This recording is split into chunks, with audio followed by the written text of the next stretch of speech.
What's up, everybody? Thank you for joining us on another edition of Herb and Rodg Unhinged, as we like to call it on Saturday nights. As you can see, I'm Rodg. As you can see, my esteemed guest, not my esteemed guest, my esteemed host over here to my other side, who has been trying to dance or imitate some sort of dancing method, as he would like to call it. His name is Herb. Esteemed. That might be the nicest thing you've ever said about me. I've called you esteemed actually every podcast. You just never heard me. Look at you with that esteemed grin. All right, so I don't think you're using that word correctly. Herb, how are you doing tonight? Man, I'm enjoying this. Yes. This game, Auburn out here looking like somebody licked the red off of their candy, while we are just gosh, we are just smoking them. Yes, Herb. What are you taking pictures of? You can't just do this while you're live and just not tell us what's going on. I'm logging into my TV, okay, our channel, so I can put up the channel on there because Mike is actually watching the TV this direction. Shout out to Big Mike in the building. Herb is having a limited production meeting tonight at his house, so Mike is there. Shout out to Big Mike. Can Big Mike hear us? Is he watching us? What's he doing? Is he working on his taxes? What is Big Mike doing? He's requested to not be shown. Okay. But he can hear everything, and in a minute he'll be able to see everything. Oh, you're on your phone? All right. Shout out to Big Mike. We appreciate you for joining us. Again, he's another member of the HerbnRodg podcast, just behind the scenes.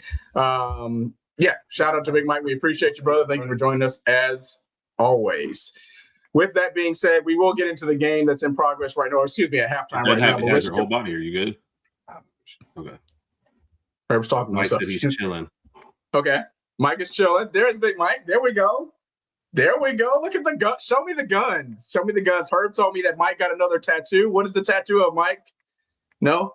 When did Mike get a first tattoo? The tattoo is actually of me and you, Rod. It's really good. Oh, no. Okay, so we do not want to see that, Mike. I didn't even bring that up. We do not want to see that. Let's jump into the chat right quick, and then we'll get into the game that's in hand right now. Starting off with Good Eye Garage, a.k.a. Maddox. What's good, man? Yes, how about this performance? Maddox, first of all, thank you for joining us, man. Herb and I have been watching your content on social media. You are growing. We appreciate you for joining us, and we will continue to support you as well. So we appreciate you. Heck of a performance right now by Alabama. We'll get into that in a second. But again, Maddox, thank you for joining us. One half, and a channel member, I'm sorry, and one half of the Wrestling Divas podcast, Lady Alpha's in the building, Roll Tide. Thank you for joining us, man. We appreciate you. And the Wrestling Divas podcast is Tuesday at 5 p.m. Central Standard Time. I almost said 8. Tuesday, 5 p.m. Central Standard Time. Please check it out. He's laughing because I messed that up every time. So. And of course, it wouldn't be a HerbnRodg podcast without Kat, another channel member. Kat, we appreciate you. Thank you for joining us. Carol, good evening. Thank you for joining us as well. We appreciate you. Oh, yeah, Kat, this is the dominant team I've been waiting on. Can they finish tough? That's a good question. Sometimes we have a tendency to kind of slow down during halftime or going into half. And then during the second half, sometimes we have a tendency to let teams kind of get back into the game. But we'll see. So far, so good. Again, this is Big Mike, another channel member. Been with us since day one. We appreciate it. Where is Mike at? Steven Hicks, thank you for joining us. Roll Tide. Yes, Tide's looking good night. Steven, thank you for joining us. We appreciate you. Randy, the CEO of the How About Those Dogs podcast. Thank you for joining us, sir. If you're not supporting Randy, please go ahead and do so. He's got 58,000 members on his YouTube. What are we doing? Go ahead. Time out. What? How can we get this deep into a HerbnRodg Unhinged without even saluting to the week and saluting to all the channel members? This is the first shot I've had all day, Rog. Herb just lied, but hey, we love it here on HerbnRodg Unhinged. You should see the look Mike just gave me. Yeah, Mike gave it away too. Mike went. Yeah. Hey, toast to another successful week. Toast to everybody, not just me, Herb and Mike, but toast to everybody for another successful week. And as always, Roll Tide.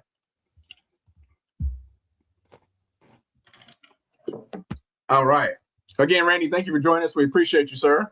What up, Randy? Carol says the Bama game is going about the way. Yeah, well, I didn't think it would be this much of a blowout, Carol, but I'm glad. I have no complaints on my end, so I'll take it. What was the score at halftime of the first game? I don't remember. Mike, can you check on that? Wait, no. Mike just picked up his phone. He's like, huh. These Extreme Chick. I'm Extreme chilling. Good evening, Extreme Chick. We appreciate you for joining us again. We appreciate your support. Kat says throw some more drinks at us. Watching is this watching NXT? Kat, is this directed towards Mike? Throw some more drinks at him and get on camera. Hey, I don't know. Ask Mike if this is true. I have no idea what this means, but the people want to see. Oh Lord, here goes Herb. Here we go.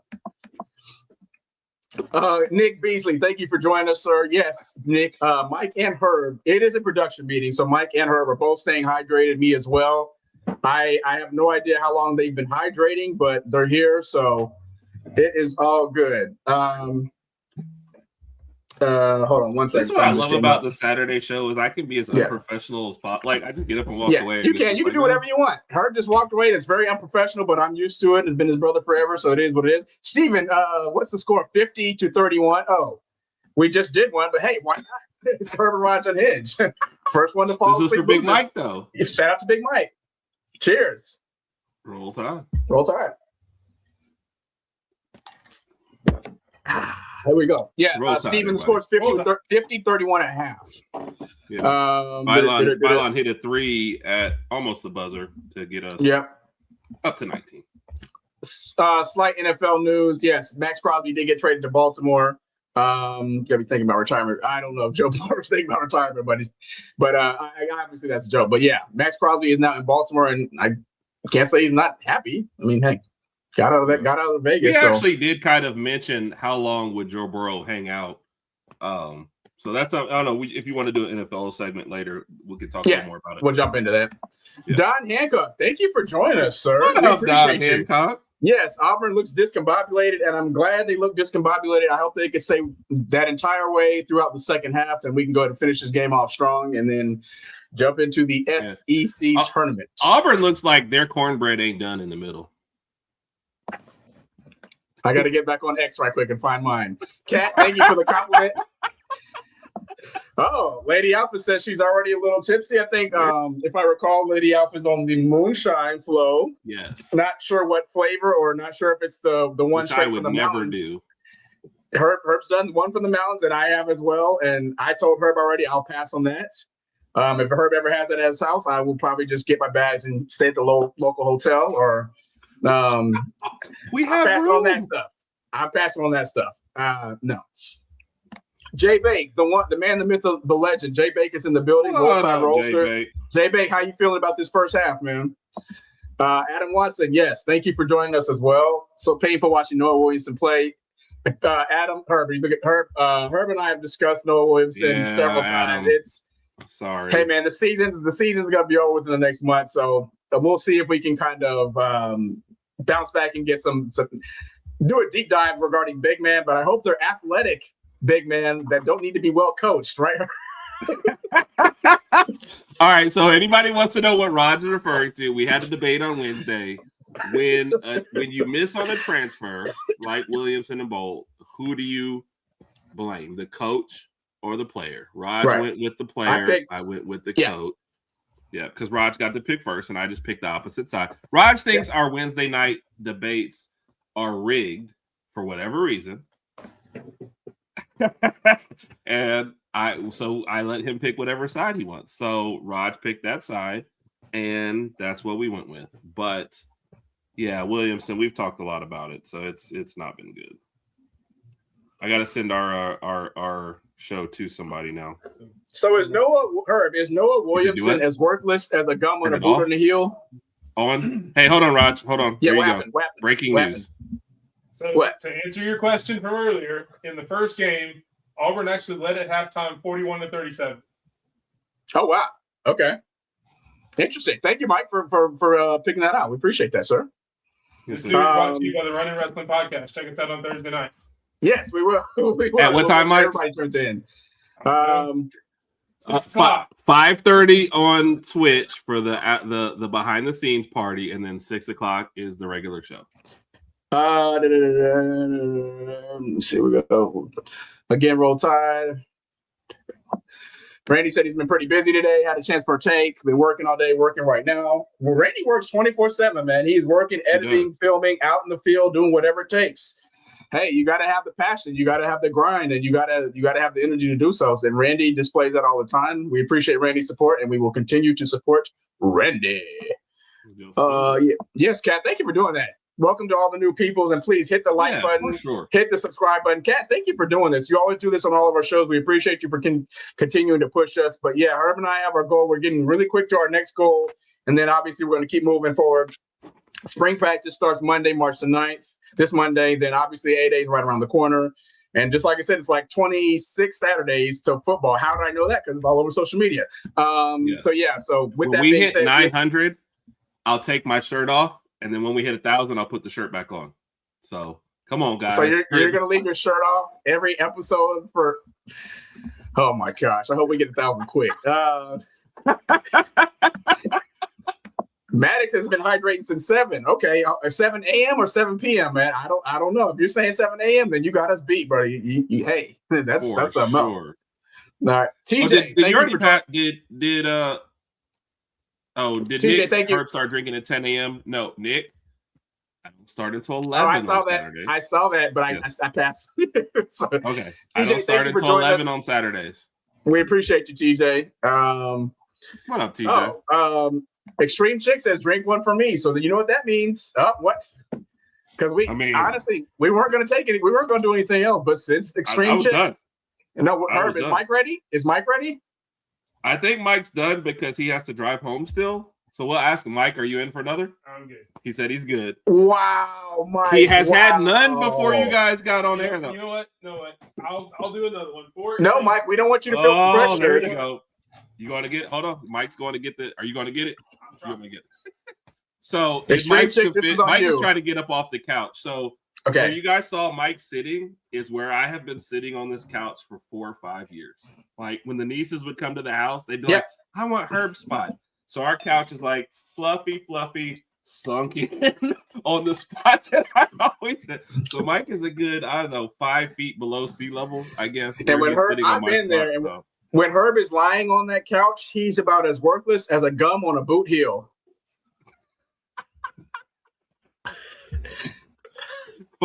Roll Tide to Mike. Extreme Chick, thank you. Roll Tide and shout out to Big Mike. Shout out to Extreme Chick. I'm sorry. Thank you, Extreme Chick. Roll Tide. Roll Tide. Roll Tide. All right, there we go. Steven, I can't post you can just bring the model over closer. We do hope we get to 100. Joe Edwards. Joe Edwards, we appreciate you. Thank you for joining the show. Good to see you. TJ, what recall my memory, which team is TJ a fan of? Got beat by 15, at least we split. Because I did not watch any previous games today. Is it Tennessee? TJ, let us know in the chat. I would think it would have to be with that score. Herb, here's another question from Maddox. What are your thoughts on Amari Allen so far? I have to pull up the stats for this one, to be honest with you. Hold on, I'm looking up his. No, because Tennessee only lost by 4. He said his team lost by 15 today. Yeah, let us know, TJ.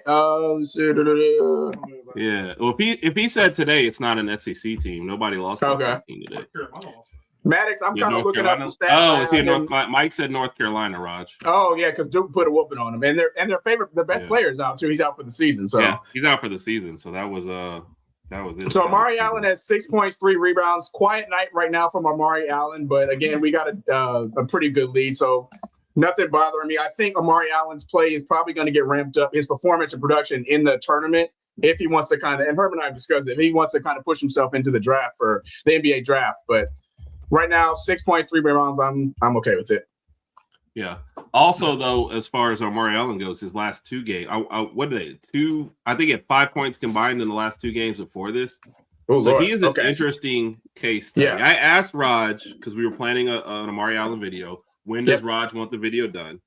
Rodg has requested 2. 1 after the SEC tournament and 1 after the NCAA tournament. I fully believe Amari Allen goes to NBA draft camps and test the waters and kind of sees what happens, but you can't really tell. It's more about his size and his ability versus like what we're seeing lately from Amari. Yeah. I agree. I didn't even think of the lady Alpha says she's on the cookies and cream moonshine. And then Randy that is good. I've actually never had cookies and cream. I've never had cookies and cream. Yeah. Hey, I like some cookies and cream. Randy said if you pay taxes, it's not shy. Got you, Randy. Steven, we got you, Steven. Joe Edwards Randy, said I got some shine in the peach moonshine. Herb, have you had peach? I've had, like, we're talking about real moonshine. The only one that the guy gave me was apple. Okay. Yeah. And to somebody's point, Alabama has started back now. It's 52-33 in the second half. Our boy, channel member Alex is in the building. Yo, roll tide. Alex, we appreciate you for joining us as always, sir. Thank you so much. Carol said they beat Mississippi State today. We may be finding a way out of the Bermuda Triangle. Yes, Georgia was.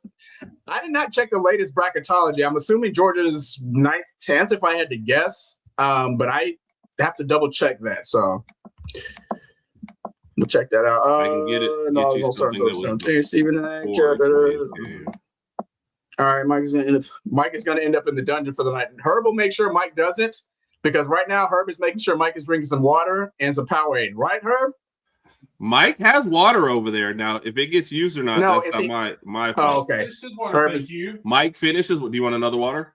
I'm going to go grab one. No, I got one right here. It's by the TV. Mike is grabbing water. I honestly have no idea where these waters came from or what they're doing in this house. Mike is staying hydrated. This was my Steven, first I hear water you, man. Okay. So proof that I have actually hydrated. Yep, Cheryl's looking good tonight. All right, Mike, we appreciate it. It. Cheryl is driving to Georgia the started the day as a 7 seed, Rog. Okay. Got you. I thought it was somewhere in the 9 range, but hey, 7 seed, and they got the dub, so Georgia will be in the tournament looking good. Yes, Alex. Somebody who posted about this earlier, I forgot who it was, but it's bittersweet watching the last game at Coleman. Was Alex? Okay. Yeah, it is bittersweet. And for those who don't, so cheers to, was it Phylon or to Alex? And cheers to Alex.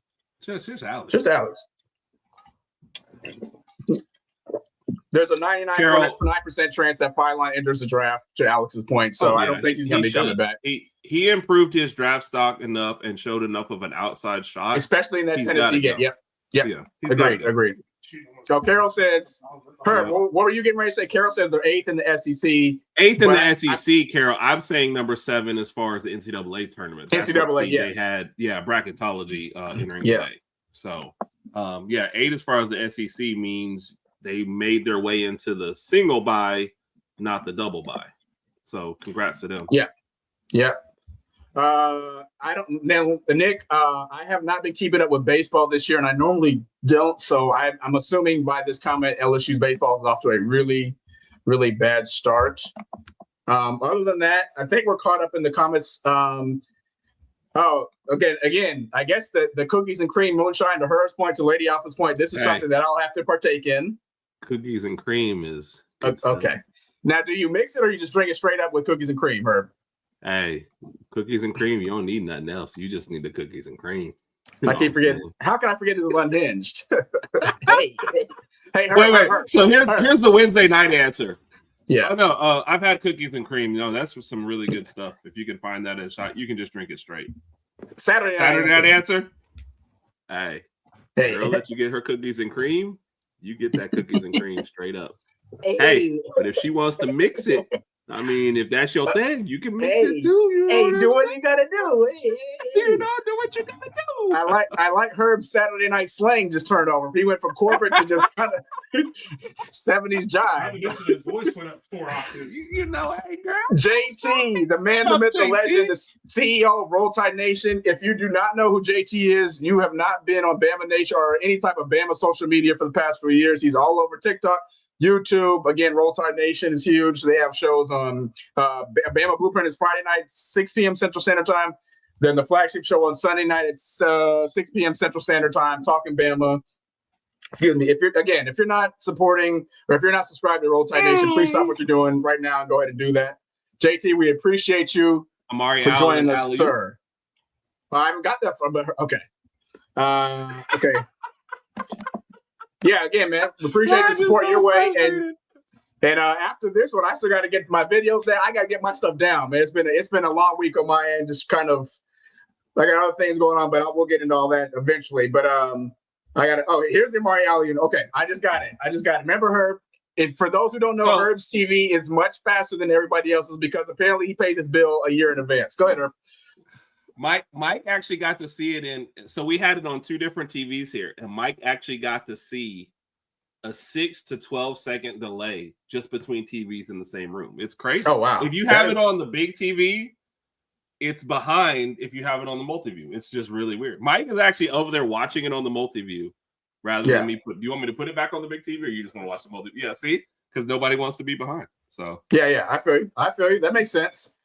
Again, with the game that we're watching now, Alabama's up on my TV 64-39, and it's good to beat Auburn. It's good to on my win, TV. The game's already over. The game's over, but it's just good for us to have this momentum going to the SEC tournament.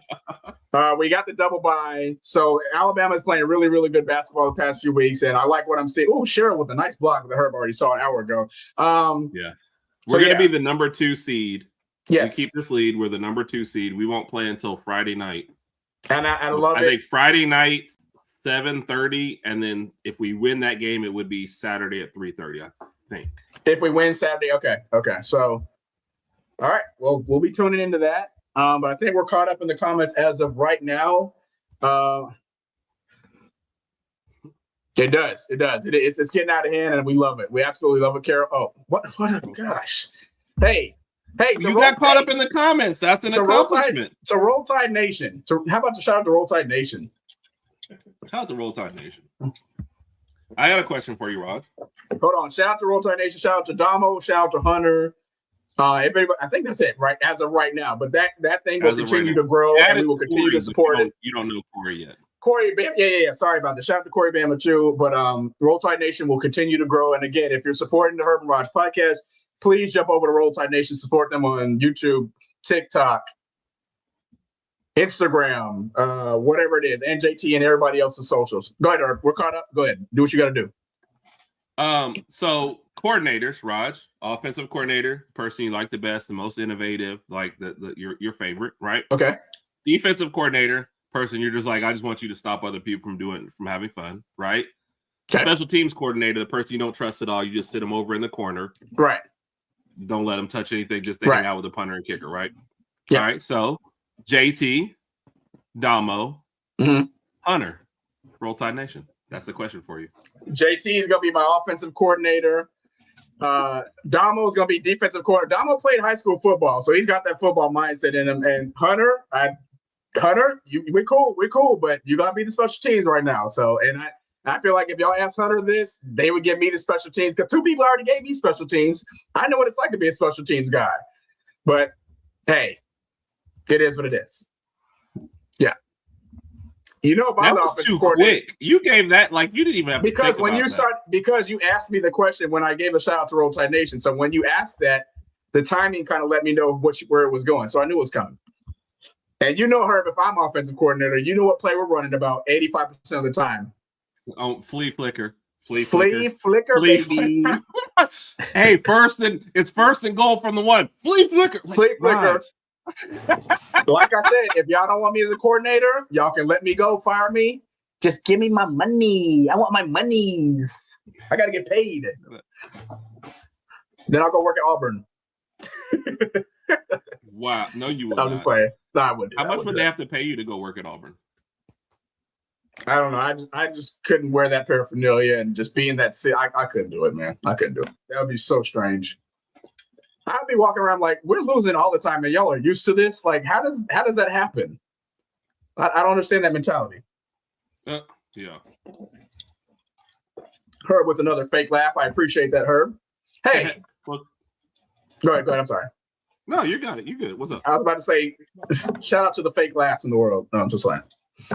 Oh, Robert Ory at the game. Yeah, Robert Ory is there. Versus Auburn. Yep. I think Charles Bediako was there. They had a picture of Charles Bediako signing autographs. I knew you were gonna laugh at that. At some point, okay, what are you thinking at this point? Yeah, what is going on in Bediako? Like, what is he? Is he still working out with the team? Right, Herb? I think he's still practicing with the team. Yeah, they said he was on scholarship and he was working towards his degree. even in the middle of this. Is his degree in American history? Why are you saying because he's history? That's rude. So rude, Rodg. That man is I didn't an say American that, icon. but you did. He's an American icon. That man is an American icon. Shout out to the Nick did mention the Philly sports guy. The Philly sports guy who is on. If you're not familiar with Football Talk with Bo, he's on Football Talk with Bo and Herb.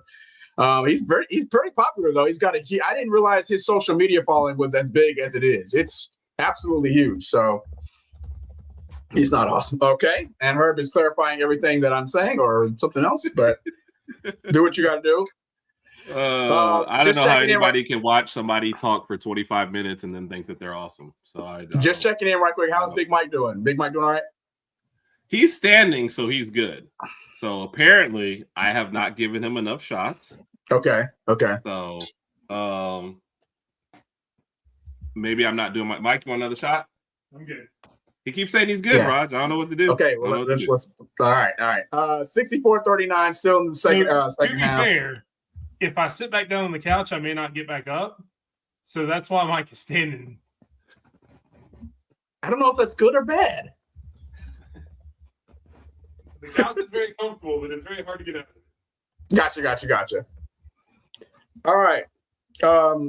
So it looks like even though we still got about 15 minutes left. Let me address something real quick. No one likes us. Carol, it has nothing to do with you being a Philly fan. Let's not make this personal. What? No one said they don't like Carol. Yeah, no one said they don't like Carol.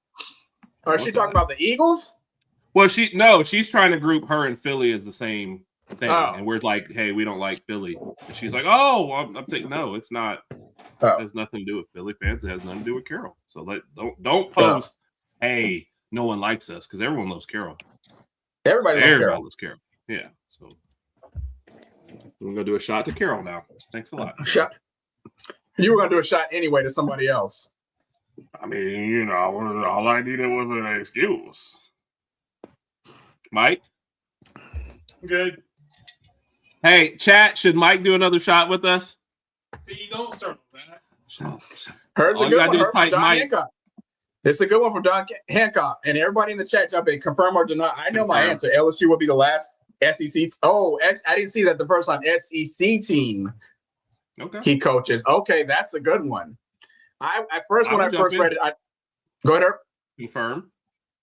I can confirm that too. I don't think it's the last team he coaches, but SEC team, yes. I got to confirm that too. And I gave him 4 years. I said he'll be there 4 years and he's out. So Extreme Chick, hold on now. Hold on. You're pushing the Extreme Chick. Hold on. No. Mike's behind. He'll see it on the screen. And just Lord. I'm sorry. He's caught up. Mike, you've been called out. Mike is not making it home, folks.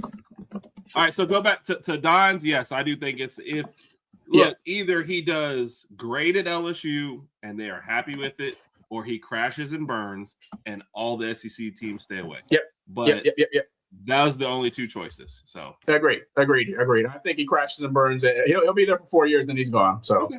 All right, folks. While we're about to take this shot, because we have a guest who's coming in, we're gonna let him see if he's gonna take a shot with us too. His first, right? All right. This gentleman is part of the fastest rising podcast, radio stuff in the Alabama nation. Okay. He was actually at Coleman calling play. Like you guys think it was Nate Oates. It was actually him on the sideline. Yep. I knew it. Calling all the plays, calling everything for the first half to get us this lead. He only felt comfortable after we got that lead. Okay. LeBaron Philon's personal best friend. He's the one that advised him to come back to school, and he's advising him. Wow. Yes. This man must have some money. All right. Don't Rodg. He can hear you. Don't say stuff like that. Like, yeah. Sorry. Mr. Wyatt Fulton. How are you doing? Fulton in the building. I'm good, Jeff. How are y'all?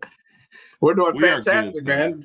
Fantastic. I did have money, but LeBaron's such a good player that I ain't got any anymore. But hey, gotcha. We do have him. We did have him for another year. I did my part. Yes, sir. Yes. Wyatt, I don't know if I know you just left. Somebody has just challenged us to take another shot, so we're getting our shot in real quick. Crap. I don't have anything to take a shot with. Wyatt, Saturday night. I got water and Diet Coke, gentlemen. Hey, fair enough, man. Wyatt, we appreciate you for That's joining fine. us. Yeah, this is for All a right. street pick, she I'll said. run and Take grab another something here at the next media timeout. Gotcha. one. Sounds good. So, question for Wyatt, right quick. We just mentioned LeBaron Fowler. How do you feel right now, knowing that this is most likely his last game at Coleman Coliseum? LeBaron Philon's been an incredible player for Alabama. I mean, I was happy with what we got from him his freshman year. So to give him another season here, to really see him take off as a sophomore here, I think he's a lottery pick. I mean, I thought he should have come back last year, and at this point, I think he'd be stupid to come back. Like you're a lottery pick, maybe even top 10. Second or third best guard in this upcoming draft here. Depending on what people kind of view with Darius Acuff there as well, but. Go get that bag, dude. Go get that money. And what is Acuff? What year is Agreed. Acuff? Is he a sophomore, junior? Where's he at? He's a freshman. He's there. Oh, wow. Okay. Which, by the way, we haven't been paying attention, but Alabama up 25. I'm tuning in, but It is hopefully this one's 69-44. Next media timeout. Promised I was going to get something, so I will mute myself and I will be right back to grab a drink. Do what you got to do. Appreciate it. Kat, this is not a dumb question. A lottery pick in the NBA draft, pick 1 through 13 are considered lottery picks. So as long as you're 13 below, you're considered a lottery pick. And Herb, how does that play in financially? Well, first off, Kat, it's everybody who doesn't make the playoffs. So if you don't make the playoffs and you're in that 1 to 13, that's why it's a lottery pick, because that. And for the NBA specifically, lottery picks they stopped doing like the worst team in the league gets the first pick, the second worst team gets the second pick. They actually draft. They actually do a lottery for it in the NBA. So if you're the worst team in the league, let's say you get 10 ping pong balls. If you're the second worst team, you get 9 ping pong balls and they actually spin it. That's how the Spurs got Wembanyama. They were like the 9th or 10th worst team, and they got lucky with the ping pong balls. The NBA does that so they can combat tanking. It just doesn't work. If you're a bad team, you tank anyway. That's just, which, by the way, I'm not anti-tanking. I don't understand. If my team right now in this part of the season has been trying and we suck and we got 20 games left, why would we continue to try? Let's just play our young guys, sit our stars, get better draft picks. I don't understand how the NBA thinks they're going to combat that. But that's what a lottery pick is. Wyatt, we just had a question, what's a lottery pick, by somebody who's not really an NBA person. That's all. Oh, yeah. I mean, I kind of like the idea of tanking there. I mean, you're a bad team. You know that you're going to have to go get some superstars, and I mean, you trade away one super, like take the Dallas Mavericks for example, right? Trade away Duke or Luka Doncic there.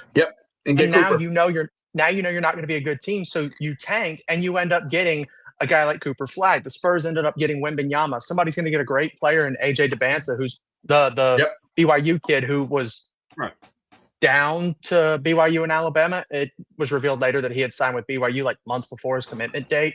But we're not the lottery. We're not bitter. Yeah, not bitter at all. But the lottery doesn't, like you said, lottery doesn't stop tanking there. To me, the lottery is kind of as worthless as gum on a boot heel there. I like that one, Wyatt. I like that.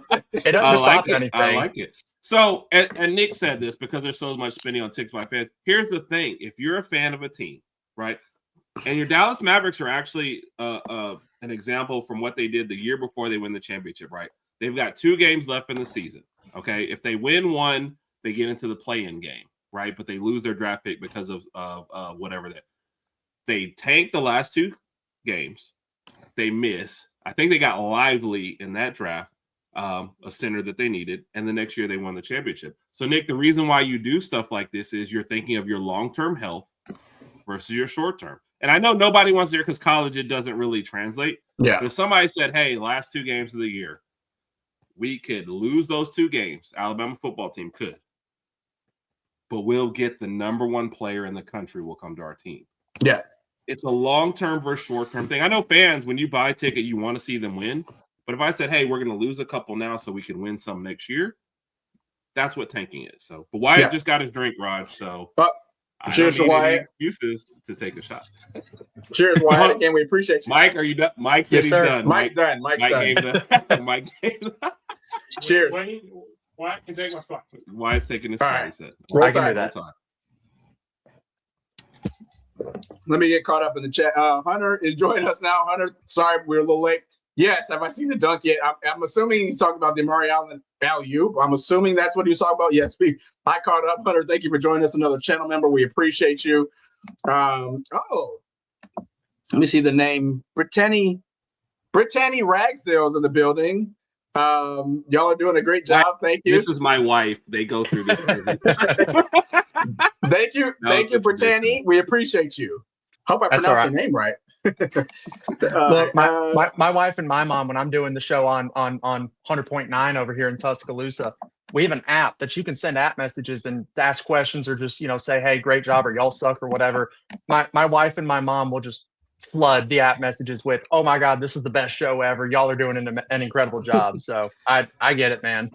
And regarding tanking, Joe said no to tanking, but I think you already clarified your opinion on tanking. I think it just depends on the circumstance. If I had a ticket to one of those games and they were tanking, I would hate it. Yeah. But hopefully, if you have a decent front office, tanking makes sense. That's what I was about to say. From an organization's perspective, it may be the best thing at hand. So, unfortunately for Dallas Mavericks, they got Cooper Flag, but then when they got Anthony Davis, I still don't know why they traded for Luka. Obviously, Anthony Davis is out for the season, and he'll go to wherever he goes to, and that was crazy. But anyway, well, I mean, even in the end, tanking. If you do have just like a straight draft, worst team gets the first overall pick. In my opinion, it does make some of those late season games really, really interesting because your team's not any good. You know that you're not really gonna, compete or make the playoffs or anything like that there. And so thank you, babe. My wife just brought me a cup. Oh, nice. Shout out to Mrs. Rebecca Fulton. Shout out to Rebecca Fulton. I had to go get my own cup.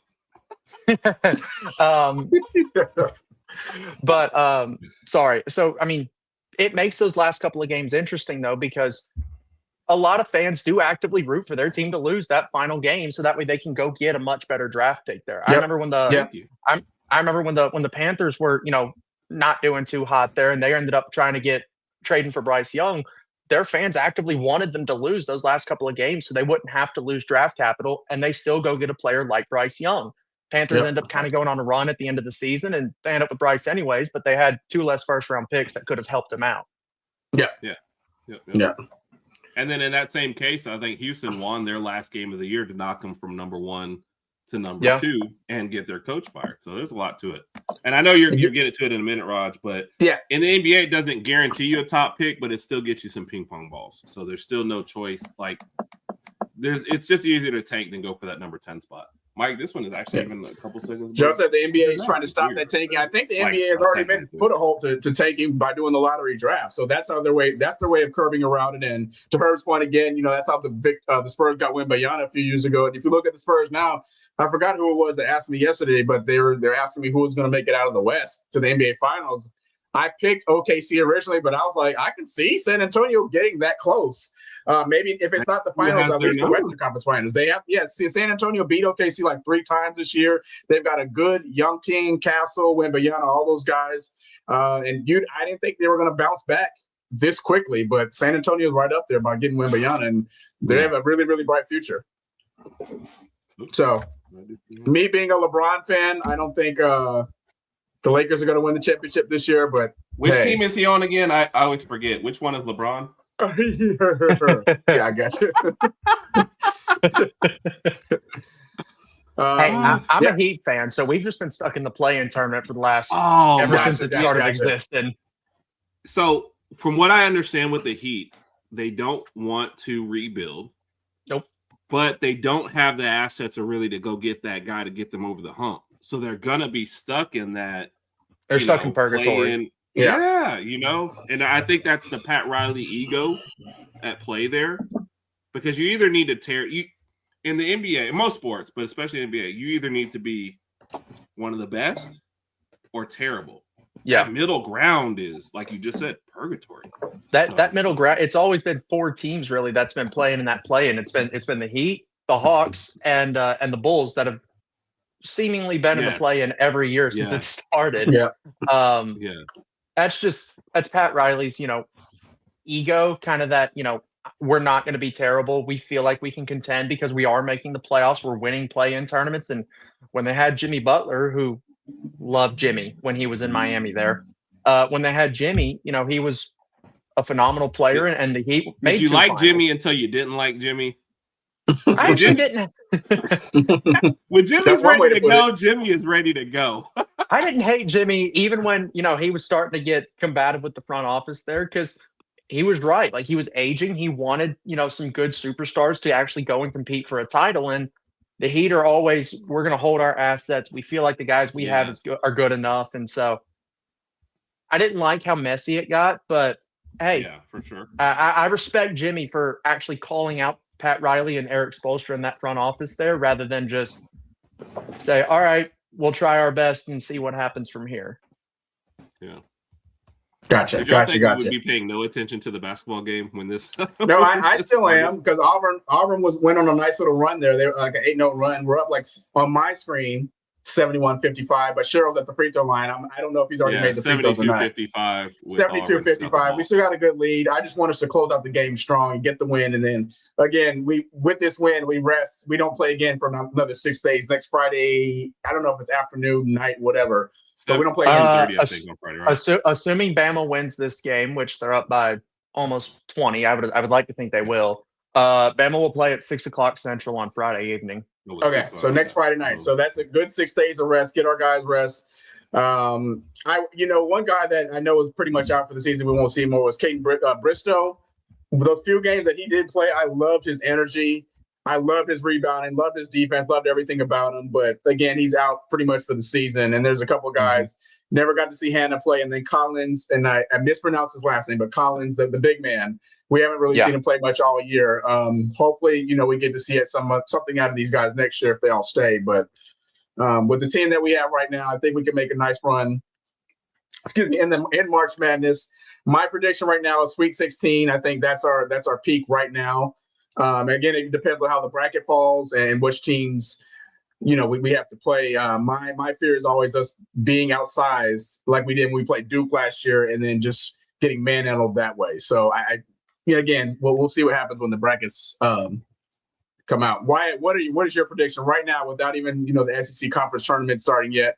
How far do you see this Bama basketball team going in March Madness when that time comes? I think the absolute ceiling is Elite Eight. That's like you play that level of defense that you were playing when you made the Final Four run. That's Aiden Holloway and LeBaron Philon and Lachelle Wrightsville staying hot from three. That's really good minutes from Amari Allen and Aiden Sherrell, who are both going to have to play a lot there in the tournament. That's the peak is the Elite Eight, in my opinion. It depends on the bracket and the draw. And obviously, if somebody gets nicked up here at the very end of this game, knock on wood, it doesn't happen. But if somebody does, that changes the conversation. Depending, the bracket I was looking at this morning had Alabama as a 5 in the East region, a 4 seed in the East region. I think we're 4. Yep. First round they would play UNC Wilmington. Second round they would play the winner of St. John's and Yale. So I feel like Alabama can make it out of the first weekend there. End up East is being played in Washington D.C. for Sweet 16 and Elite 8. The problem is that you make it out of that first weekend as a 4 seed, and you're hitting a 1 seed there in the Sweet 16. And the 1 seed that Alabama was paired up with, ironically enough, was Duke. So if that's the draw, I think you cap out at the Sweet 16. Agreed. I just don't think we would have any answer for Boozer and some of the other big guys that they got on that team. We just don't, and it's unfortunate. When we play teams like Florida, we just got manhandled in the paint. What was it, Gonzaga earlier in the year? Arizona beat up on us pretty bad. We just don't match up well with those teams. So to Wyatt's point, I wouldn't see us getting any past that. But again, with this year's team, I'm okay with that. I can live with that. We can build off that. We've got some good recruits coming in next year. Still recruiting on that point. I still think we need to jump into the portal and get some big men. I don't know if Cheryl comes back another year. I'm not sure about that. Haven't seen him. Haven't really looked on too many mock drafts regarding Aiden Sherrill, so I don't know where he falls into that. But I would love for him to come back next year and then build around him with some other bigs and develop a better front court. The way I've been kind of operating when starting to look at rosters for next season is obviously Phylon's gone. I think Holloway's back. I do too. Yeah. I think Sherelle is back. Amari Allen's the one kind of I don't really know type of character because I've seen him in first round mock drafts and I've seen him in, not getting drafted at all. So it really just kind of depends. But I think your core 3 returners next year will probably be Aiden Holloway, Aiden Sherelle, and then I really liked what we've seen from London Jemison late in this season. Same here. Yeah. Love to see him get some more action. The way you described that, Amari Allen becomes key. Rodg and I were talking about this, I think, earlier. You get Holloway and Sherelle back, and you add Amari Allen to that.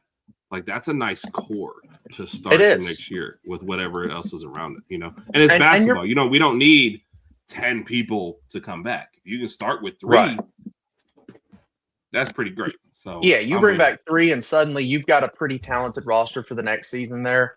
Yes. I do think they need another big man, and I would like to go get an experienced guard. No disrespect to the guys on the roster, but after you're from a guard perspective, you're losing Reitzel, Phylon, and versus Millette the big though. Versus the, I think they need to go get both. Right, I agree. I think so. We had a debate on Wednesday. Okay, obviously Williamson and Bobo were misses, right? Do you put that more on the coaching staff or the player? I think a lot is riding on this, Wyatt. First off, I don't 100% consider Bobo a miss because of the injuries he's dealt with this season. Right.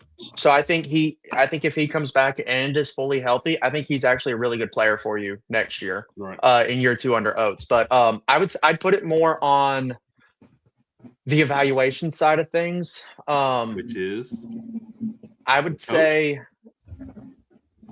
Preston Murphy.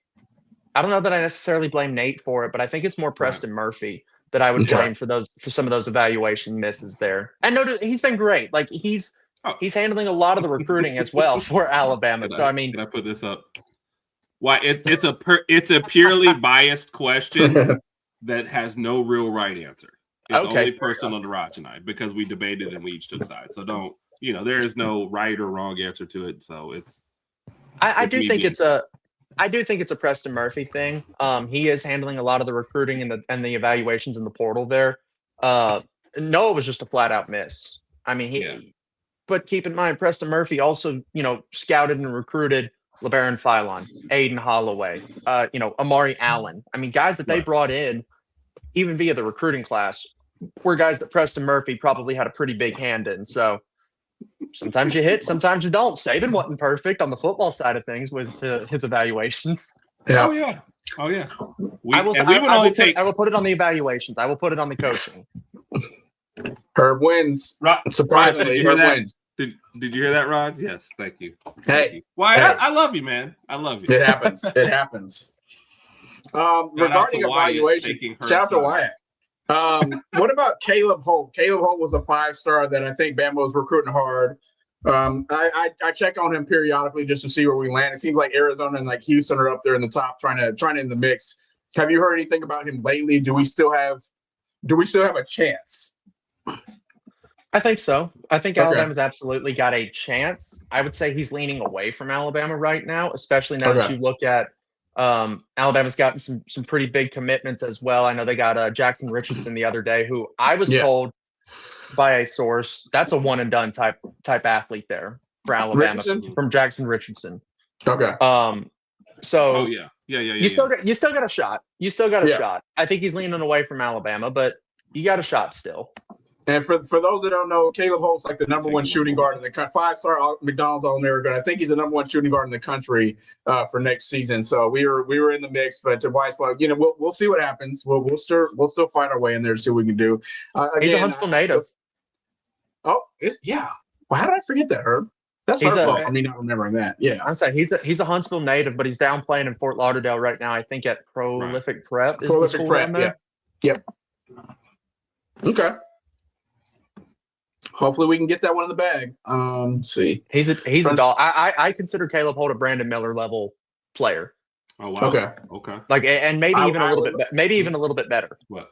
Better. It's just that for me, it's more like the size because I know Brandon was like 6'8", 6'9". Caleb's a little shorter, shooting guard, 6'5", like 200. But Brandon, yeah. So, but if we can get somebody with that type of talent and that comp, I mean, I would love to have him back at Bama. Of course, that would be another one and done, of course, but we'll see what happens there. Mike wants to chime in. Right now, 24/7 recruiting has him leaning more towards Arizona or Houston. Yeah. Both that is. But Alabama's still in the mix along with Kentucky and Providence. So. Yeah. Houston is always interesting because their makeup, great defense, right? We're going to be on the cusp every year, but it just feels like this year's iteration of the team is going to fall short. I just see too many, lapses in them. But you do know you're going to be in the mix every year, and you're going to, learn a great defense scheme. So that's always an interesting one for them. So Randy's giving. I kind of low key root for Houston. Randy from How About the Blake Dogs podcast? That's my dog. That is Randy. That is Randy. On, Randy. Randy has been supporting our pod for several years now. He's one of our day one supporters. We support him as well. So Randy, hey, we all know about you, Randy. That's my dog, Randy, man. I've had him on my show several times, and I've been on his show a couple of times too. Randy knows ball. Yeah. Randy also, people don't realize, gave us a lot of behind the scenes advice. Randy was the one that not so subtly or maybe subtly told us stop covering NBA all summer. Like stick to what you like. You know what I mean? Yeah, First summer we did this live, we covered NBA until June. Randy had sat us down one time and was like, stick to the stuff you like, find your niche and follow that. And he didn't say, hey, NBA sucks for you guys. But it was enough to where now during the summer we cover other teams and just stick to college football. So. Yeah. And with that, and we appreciate that advice. This is Big Mike. Because we didn't know anything about that regarding what to cover. So we were just talking when Herb and I first started. We were talking about everything in general. Just we didn't understand the behind the scenes and the logistics and everything behind the scenes. But we appreciate that advice from Randy and everybody else who supported us along the way. He's a good dude. He's a good dude. I love Randy, and I'm not just saying that. And I'm not just saying that because he's on the show or he's listening right now. Yeah. Randy's a good dude. We appreciate Randy. Absolutely love Randy. So. Extreme Chick is checking back in with Mike, just saying hey. So I guess it's good for that to happen. Basketball is worth watching. What's the score of the game right now? I kind of turned away from 81 to 60. Yeah. 6.5 left. I think Bama's going to go ahead and close this one out. Yeah. Phylon's got 20. Holloway's got 19. Allen and Sherelle are both in the double digits now. Okay. Yeah. Good to see Allen have a comeback game. Yeah. Allen needed a little boost, so after two bad games, I guess. Rough performances compared to what he's used to. It's relative. That's why I don't want to hammer. I mean, it's like we forget that he's a freshman, but in basketball, you definitely get thrown in. Football, you might get a couple plays here or there. Basketball, you're on the court and it's a freshman and you're both ways. So, it's weird with Allen because I want him to stay. I don't want him to go to draft camps and fail. I don't want him to look bad, but I absolutely want him to come back next year. I said the same.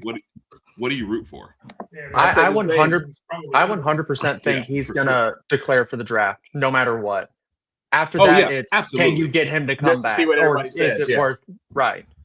Absolutely. I think almost every player should. If you are even a fringe draft pick, I think you should always declare for that draft in the NBA because you can always come back. Yeah. Yes. Agreed. With the way that it's structured and the extra practices you get and the chance to go up. Oh, absolutely, Wyatt, for sure. Yeah. Amari Allen should have already. Obviously not now, but the second the season's over. Yes, he needs to be in draft. And look, if you're a fringe guy and you go to those draft camps and all of a sudden your first round, you've done great. If not, you've got extra practice and you know what you need to work on. I fully believe Phylon went to all those and it's probably like 20 guys telling him, work on your shot. Work on your shot. The shot is 1,000% improved from what it was last year. Phylon, I guarantee if I go back and look, did not hit like a single step back three last year. Yeah. And now all of a sudden it's like a major part of his game. So I mean, he's more than doubled his production from 10.6 points to 21.5 per game there. Rebounding's been about the same, an extra assist per game there. Same with the steals and things like that. But his field goal percentage is up by 5%. to 50.7. And then 3-point percentage is he's almost a 40% 3-point shooter now this season. They gave us a little stat about Phylon. They said last year he had 2 20-point games, 2 plus 20-point games. This year he's had 18. So scoring has definitely went up, more productive. Again, I think he just made one of those really, really good moves. He went to the draft, he entered his name just to see where he's going to be at, realized things weren't going to turn out the way he wanted to be. Came back, and then now he's going to be a lottery pick. So smart move, and I think Amari Allen does the same thing. Just see where you are, see what scouts say, see what you need to work on. Come on back for another year. You'll be okay, and then enter the next year's draft. So I love it. Yes, sir. What's next for Auburn? We actually have an Auburn fan on here that posts regularly. Wyatt, I pushed her in a pool, and dressed and everything. She was fully dressed in a dress. Pushed her in a pool, so she sends us videos, and she's like, "Little Pearl will get a 1-year reprieve, because of the situation put in, but." It is also unacceptable for them to be in the position. Like, they are basically fighting for their life right now. They are a debatable team. And so what's next for them, Don? They better hit next year. They better hit next year. Next year better be a Sweet 16 or Elite 8, or the Pearls are out of Auburn. That's how I feel. So the beginning I like the way that sounds. Is like the last 4 in. Yes. And then this game obviously doesn't help them. No. They can do something in the SEC tournament, still make it in. As of tonight, getting beat like they're getting beat tonight, they're done. You feel like they've got to make it to Saturday in the SEC tournament. To have a chance. That's what I think, at least. So, and Ken, he was the man. Phylon was definitely the man. So, exactly. Rod, since you did say, I do have a presentation. We'll do it like sparingly so we can still watch the end of this game, but we did want to see Wyatt. Top 5. We won't go through Bama players all at one time, but we will sprinkle them in since this game is so bad. 83-62 with 5 minutes left. Yeah. So, chat, we're going to give you number 1. We would love to hear who you guys think is 2 through 5. But, Raj, do you have a guess on who his number 1 is? Wyatt's number 1? Yes. Which is sad. If you had read our DMs, you would already know who this is. No, I just thought about this. Wyatt did mention earlier in the show when we were talking about tanking, about how the Carolina Panthers take for Bryce Young. So I'm with Bryce Young on my mind, and in the DMs, I'm going to go with Bryce Young. Is in the top 5, but he is not number 1. So to what? Okay, the Terminator. Yes. Perfect. I love it. I wish Will Anderson Jr. could pull a Charles Bediako and come play with us in 2026 for a few games. You and me both, dude. Dude, man. Fill out the lawsuit, man. Please. Yes. Man, everyone would be behind this, like the whole nation. I'm like, no, that's Xavier Griffin. He just gained some weight. Why was he the first one you mentioned? Maybe not. I don't know if he is your number 1, but he is the first one that you sent to us. Yeah. He is. That order is 1 through 5 there in the order that I sent it to you. He is the most dominant Alabama player I've ever seen. I was not old enough to watch, Derek Thomas, and so I'm gonna make everybody here and in the chat feel old. My first memory of football was Nick Saban's introductory press conference. Oh God. Oh wow. So I prefaced it. I was retired when that happened. I feel anxious. I'm 24. Started watching. Oh my goodness! Kick Wyatt off the show. Kick Wyatt off the show. You know what? We're done. Oh my goodness! But he is the most dominant player I've seen. Will Anderson's a monster. I'm calling crap on that. You don't look like it. I'm just telling you, Wyatt. Look at Big Mike. Look at Big Mike smile. Like, oh yeah. But no, okay, Wyatt. If you had to guess, how old do you think Herb is? If you had to guess, how old is Herb? Well, I mean, he just said he was retired by the time I. But if I didn't know that, I'd say 38. And how about Rodg then? Rodg. He's looking at the grays.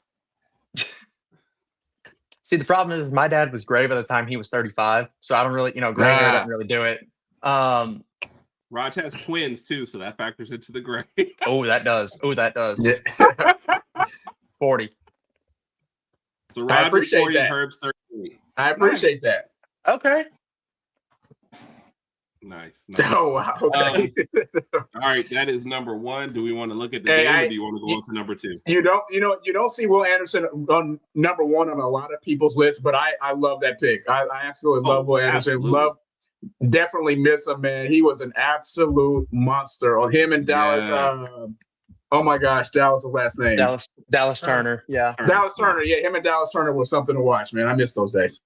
But Will was the most dominant player I've ever seen play the game of. The fact that he didn't get a championship in that last year when he was there, and him and Bryce had to get up there and answer that hurts. But so my story about Will Anderson, I don't have an NFL team, so I just root for whoever's got Bama players. And people ask me like, why I root for the Texans? Because the Texans traded back up to get Will Anderson after they had already used the number 2 pick on CJ Stroud, and I always want that pick to pay off. So I was like, I root for them because I don't want them to ever say Will Anderson is a bust. And we had a Detroit fan, and when Hutchinson was higher in the in the Heisman voting, and he's like, I just think Hutchinson has a high motor. I said, bro, Will Anderson has no. He's better than Hutchinson. Now, don't get me wrong, Hutchinson has done great in the NFL, so it's not really like, hey, okay, but Will Anderson's my guy. He is the sole reason, him and D'Amico, of course, the only reasons why I root for the Texans. Then they have Henry Toto, and I think Christian Harris is on, I don't know if he's on the Texans still, but I think he is. But they've got some Bama guys on that team, so. He is an active free agent right now. He just finished with the Texans, and it doesn't look like they'll re-sign him. Okay. So we did have some. We love the way Anderson pick up. Older than him, yeah. I'm gonna do this right. Yeah, Jordan Davis signed an extension today. I think he's like the highest paid nose tackle ever in the history of the NFL. He got a huge extension. Yeah. All my hair was dark when Wilds. And if you all know Randy has a lot of hair on his head. Randy has a full bushel of hair. Yeah. So what Kat's talking about here, all our channel members, we have 7, and they all sent us their top 5 picks. So Kat is a legend. Everyone else had to send their top 5 picks. Kat said, I can't choose, so she sent 5 offense and 5 defense. We haven't got to her defense, but she's saying that she forgot about Will Anderson. So what's up, Kyle? I don't know if I saw you in here already. Shout out to Kyle. Yeah. We appreciate you. I want to F Auburn, yes. Yeah, you gotta love it when the game is on and we have time to do other stuff because of this. So I appreciate you, Auburn, for not doing well. So Rod said we have time, so we'll go on to number 2 pick. Yeah, we're good. Yes. Love Minka. Rodg loves this one. He's one of my favorite defensive players of all time. Give it to us, Wyatt. Absolute dog. I've never seen a defensive back come in, and he was also like Saban's favorite defensive back player or favorite DB there during the tenure there in Tuscaloosa. Minka played star, outside corner, dime, and safety during his tenure here in Tuscaloosa. He was one of the best defensive players I've ever seen. Right up there with Will Anderson. Just the impact may not have been felt quite as much because he played in the secondary, but took his lumps in that national championship, the first one against Clemson, but responded really well. And so, hey, he's a dog. Literally, the year that Minka Fitzpatrick was coming out was the first time that the Packers had a pick. My NFL team's Green Bay. I don't know if y'all can see. I got a little Aaron Rodgers little Funko Pop up there. Gotcha. So my team's the Packers. When Minka was coming out, was the first time the Packers were picking like top 15 since like the transition from Favre to Rodgers. And so they had the 12th pick. I was literally begging because they needed DB help for Minka Fitzpatrick. Yeah. We were 1 pick away. Dolphins took him, and we ended up with Rashawn Gary. My Dolphins got him. We still suck, and he's back on our team again. It wasn't a bad pick. They're probably going to release him soon, but no. I was literally I was begging for Green Bay to draft Minka Fitzpatrick. Yeah. Alex, I'm waiting for you to send it to me. We'll put it out there. So for all our channel members, we have 7 at the moment. We have let them send us in their top 5s, and we've put them on air. So except for Big Mike, because Mike's a channel member, but he's like, you guys have put all my stuff out there already. So we're waiting for him. But everybody else, we're waiting. We put out their list. So we did my top 5 a long time ago. So. Yeah. And yeah, Phylon just left the game. 88-73 with 2.5 left. Had a nice little standing O. Yeah, so that will be his last game, most likely at Coleman. But I mean, we're up 15, little under 3 left. So yeah, let him get some rest. Like Wyatt said earlier, he's got to go. Hey, yeah. A shot for Phylon. If you guys ever want to know, am I going to make it upstairs at the end of this? I have no idea. But cheers to Phylon. We're still doing. Here's to Phylon. I forget. I can't even see myself right now. Let's go. Roll Tide. Hey, I think with Williamson in the game, why don't we let Williamson shoot some threes and get some dunks in, man? Come on. Let's get this guy some points. He needs to stop. Yeah.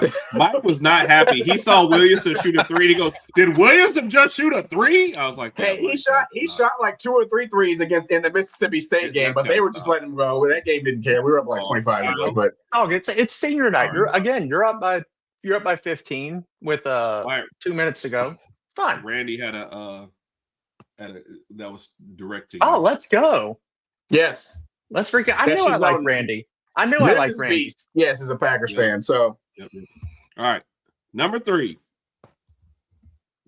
Ooh, the monster. Showing the defense some love. So Wyatt, one thing you'll find out about me, I'm an offensive guy, so my top 5 will be all offensive players. So we love defensive players and linemen. So go ahead, talk about Reuben Foster. The hardest hitting player I've ever seen play college football.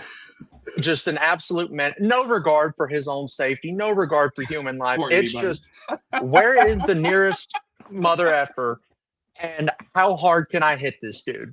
That's how Reuben Foster played football. It's the way God intended football to be played.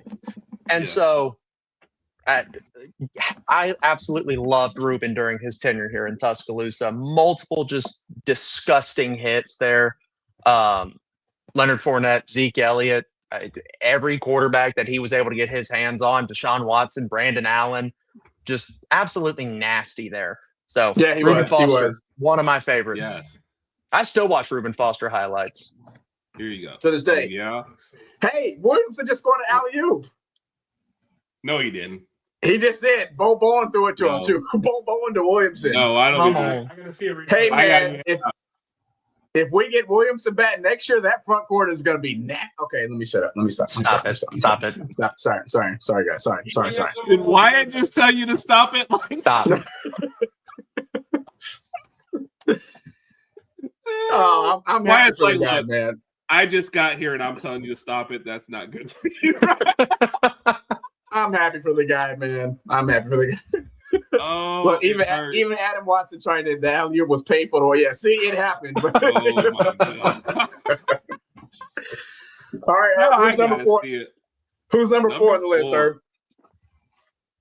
Oh, the big man. Yes, the big man in the middle. Some love. Yes, we appreciate defensive players and linemen because we don't show them enough love. So go ahead, Wyatt, take it away. I like this one. Football's one in the trenches.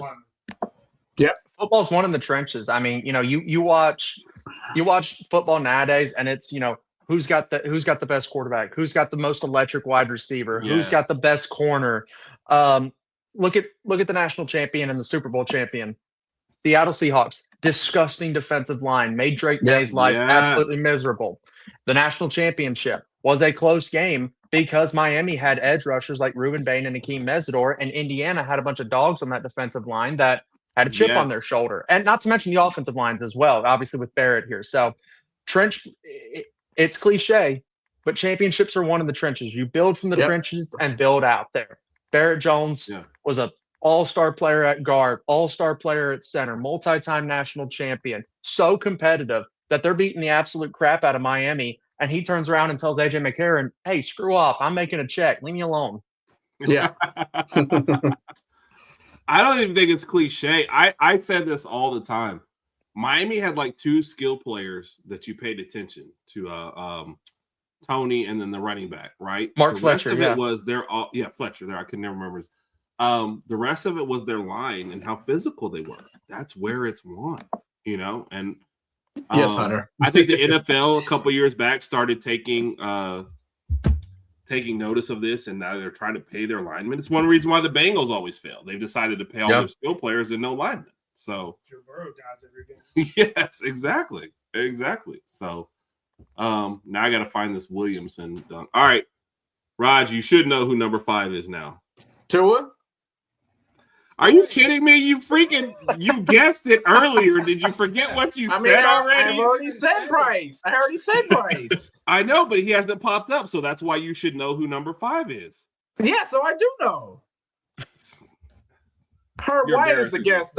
Don't behave like you're this on air. Me in front of. Yeah, you're come embarrassing on. Me in front of I'll company. call Mom tomorrow. Wyatt, take it away. As dominant as Will Anderson was on defense, that's what Bryce Young was on the offensive side of the ball. I've never seen a quarterback have eyes in the back of his head the way that Bryce Young did. There was never, until Bryce was literally on the ground for probably 2 seconds, I never felt the play was dead with Bryce Young after he was evading defenders in Baton Rouge on the wide open touchdown to Ja'Cory Brooks there. He ducks under a blitzing edge, or he ducks under a blitzing defender in Austin, Texas to set Alabama up for a game-winning field goal there. Not to mention, again, just he had the arm talent. Game, Herb. He had the arm talent. He had the mobility. He was just so freaking electric to watch. Yeah. It's so disappointing. Like, it legit hurts my heart. I'm supposed to be unbiased as a media member, but it hurts my heart to know that he never got a national championship as a starting quarterback. I understand he was there in 20, never got one as a starter.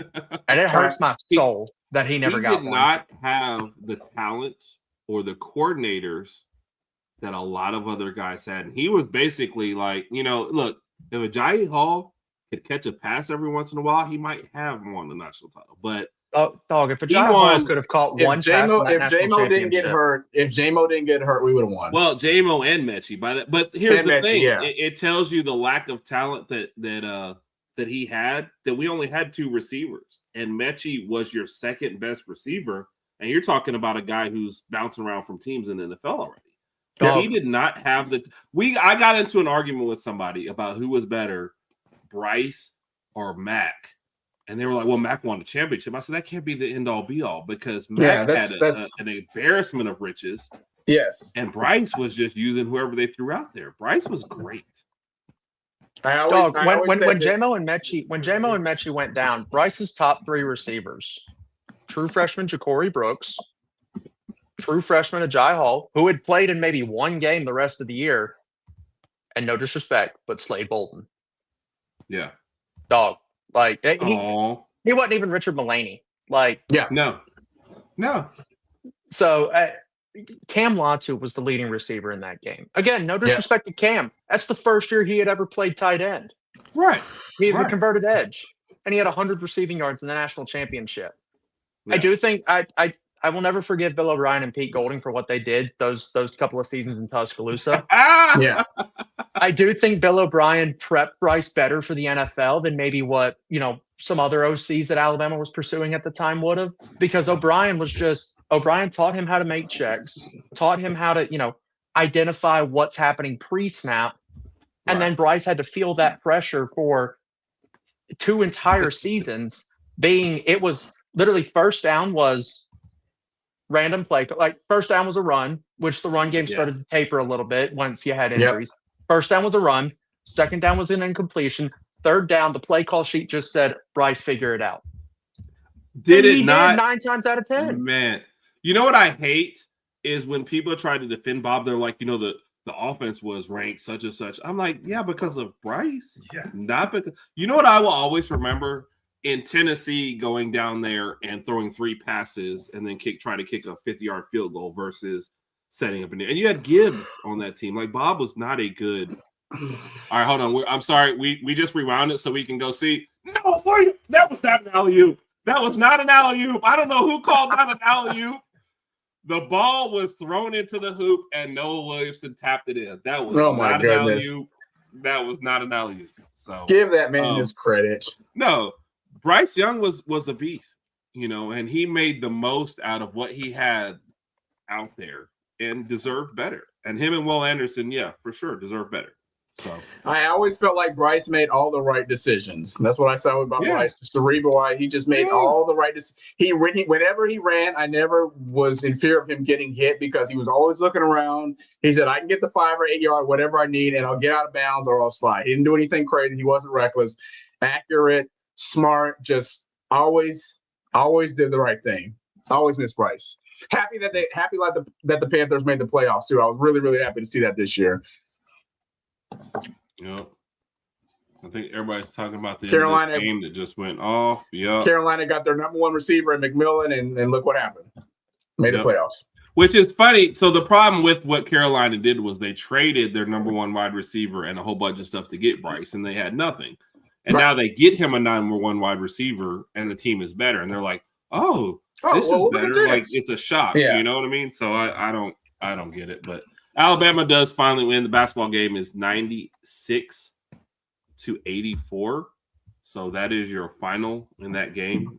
Like what we said, most likely the final home game for LeBaron Fallon, barring a miracle. He hits 21. Holloway hits 21. Mari Allen 16. Cheryl 10. Reitzel 8. How many did Williamson have? So Alabama locks up the number 2 seed in the SEC tournament. He had 2 points. He scored. Give him his 2. Okay, all right. I think He scored more than Houston Millett. We don't have to go back and look. Mike said, "I don't care that much." Oh my goodness! So,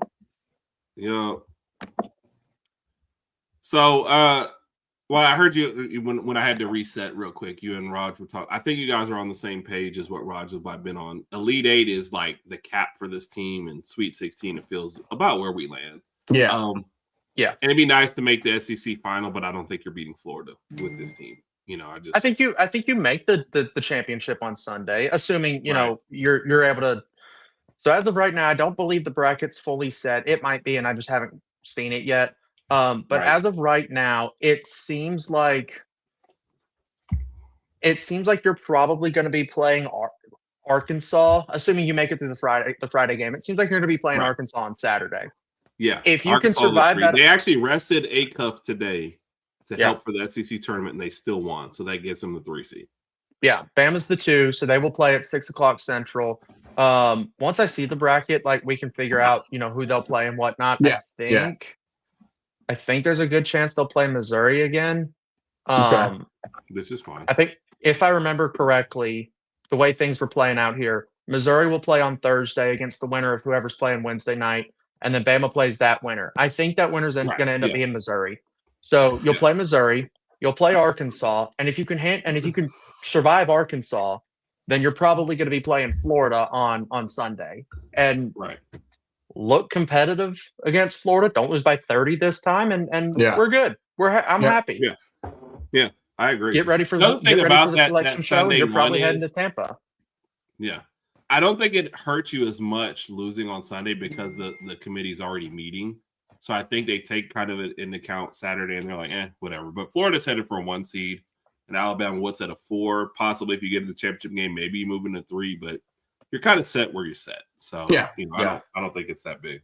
So but like Wyatt was talking earlier, if you're there to 4 and you face the winner of St. John's and Yale, if you win your first game, I think is what you mentioned, Wyatt.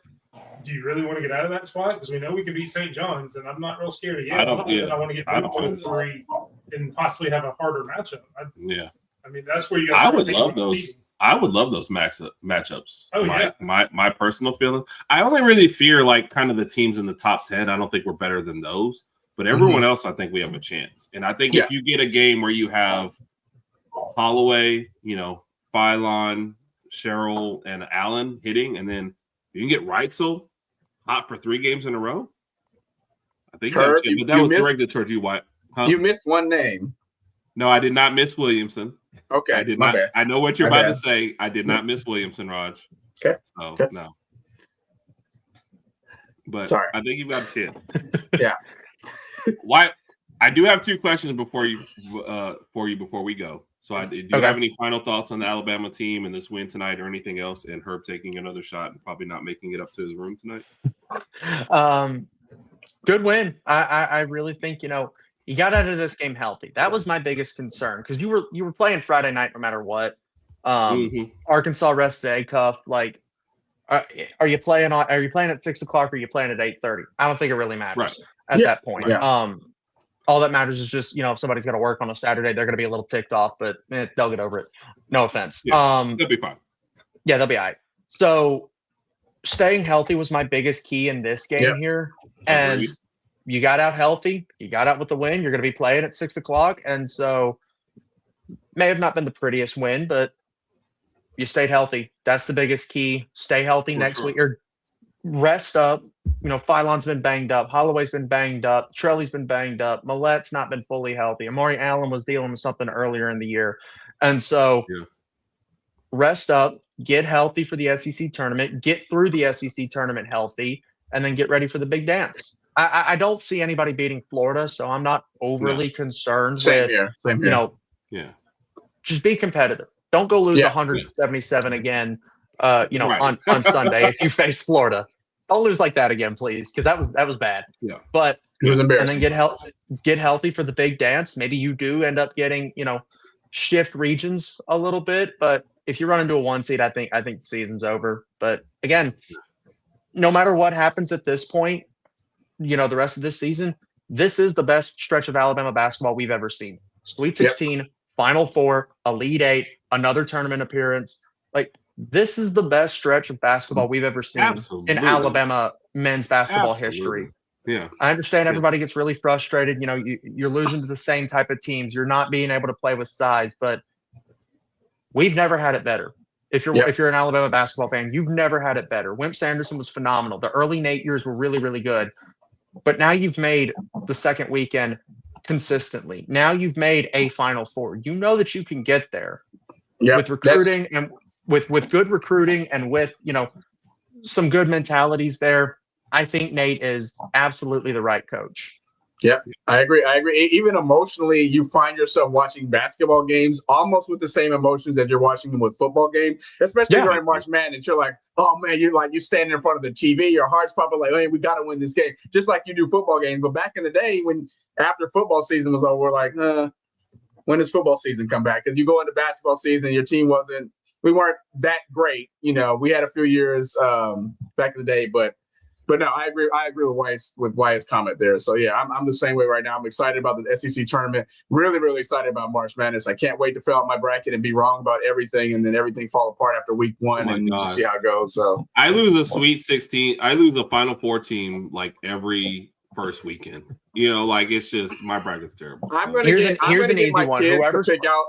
get my kids to pick out my bracket, Herb. I'm gonna get Royal and Lauren to just pick it out and just point at names, and then those are the names I'm gonna write and just see what happens. It can't be worse than that. It can't be worse. Here's what you do. You fill out. Here's what you do. You fill out a bracket that is just gut feeling. You fill out a bracket that you think you're probably right in, and then you always fill out a bracket that sends Alabama to the national championship. Exactly. Yes, sir. So Extreme says she's Mike. Before I let you go here, final thoughts on Alabama basketball.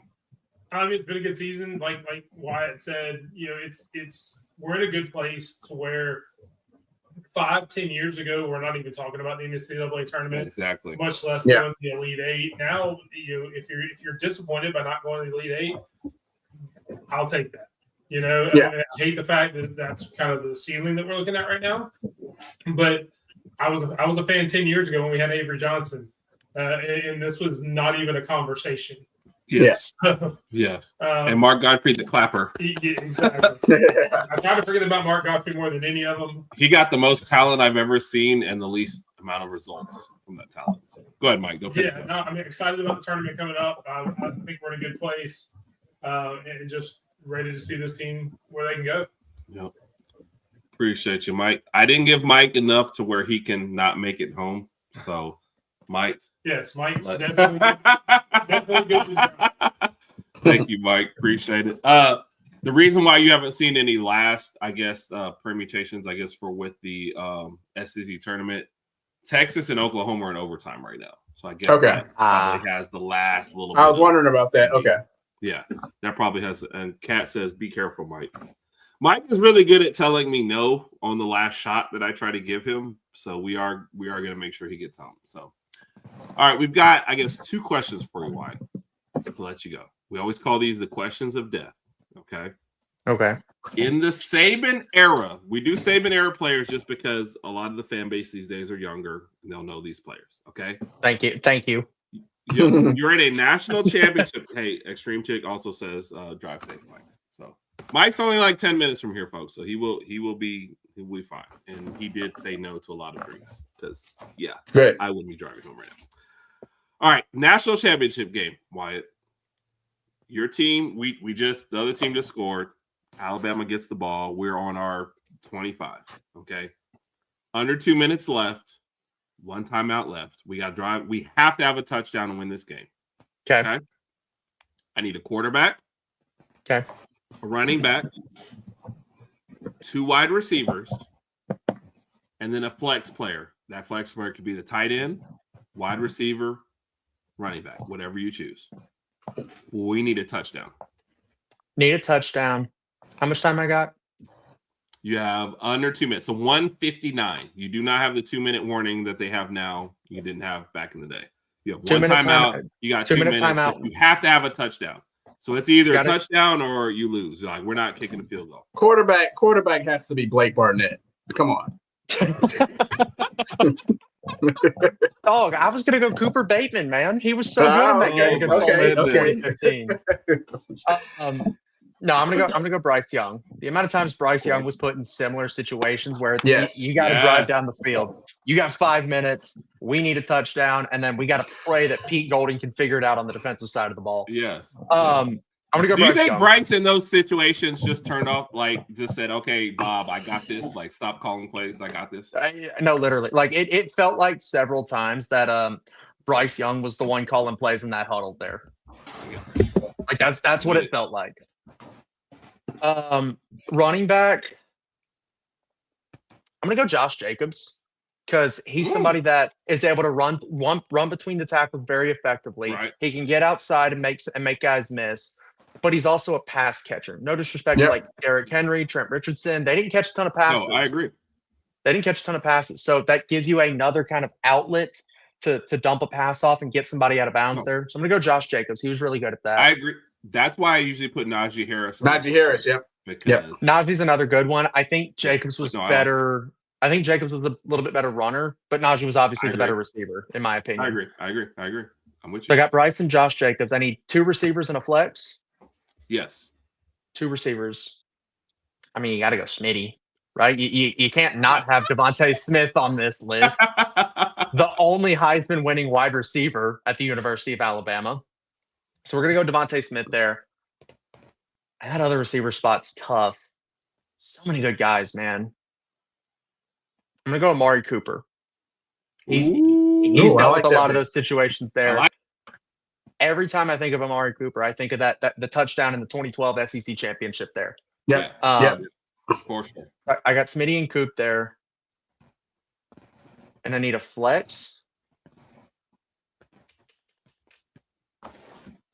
We're going to go with golly, this one's tough, man. If you're playing Clemson, the easy choice is OJ Howard. But that's what I was saying. I was like OJ Howard,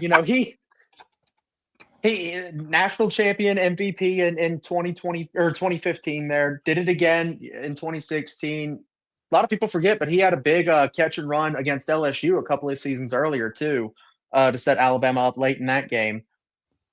But assuming I'm not going to be, playing the 2010s Clemson teams, I'm going to roll with.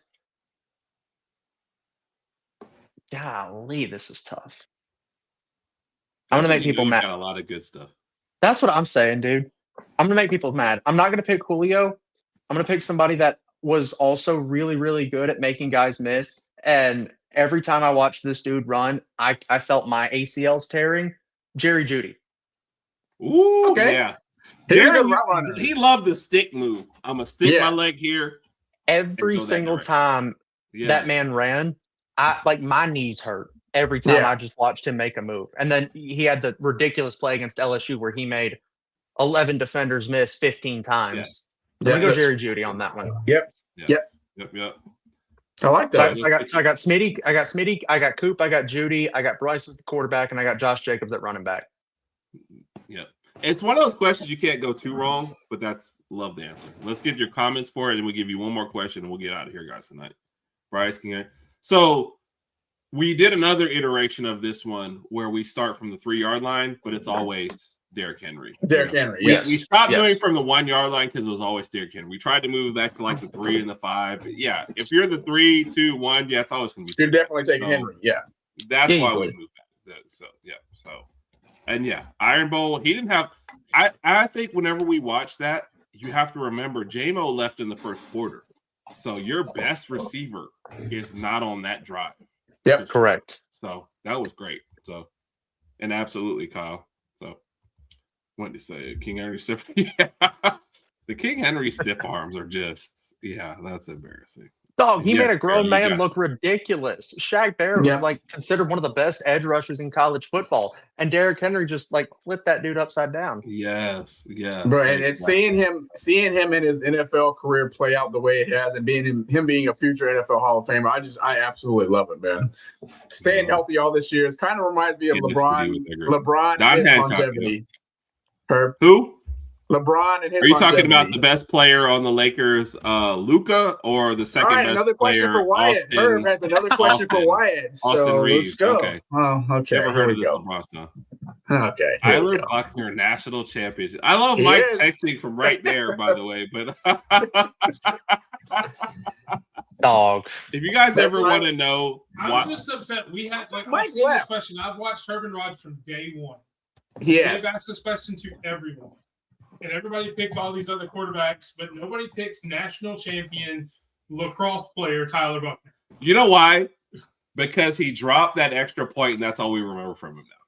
So, hey, man. We remember the South Florida game. Him dropping that extra point probably sent Alabama to the playoff. Yep. Yes. Do you think he did it on that reason? He was like, "Oh, Alabama to the playoffs." That is a sleeper agent right there. He dropped it and he winked at somebody. He winked at somebody afterwards. The university is so powerful that they're affecting other teams in week 2. Yes, in week 2. That's how we do. All right, Wyatt. This is a multi-layered question. Okay. Alabama is in the national championship. Okay. Oh, God.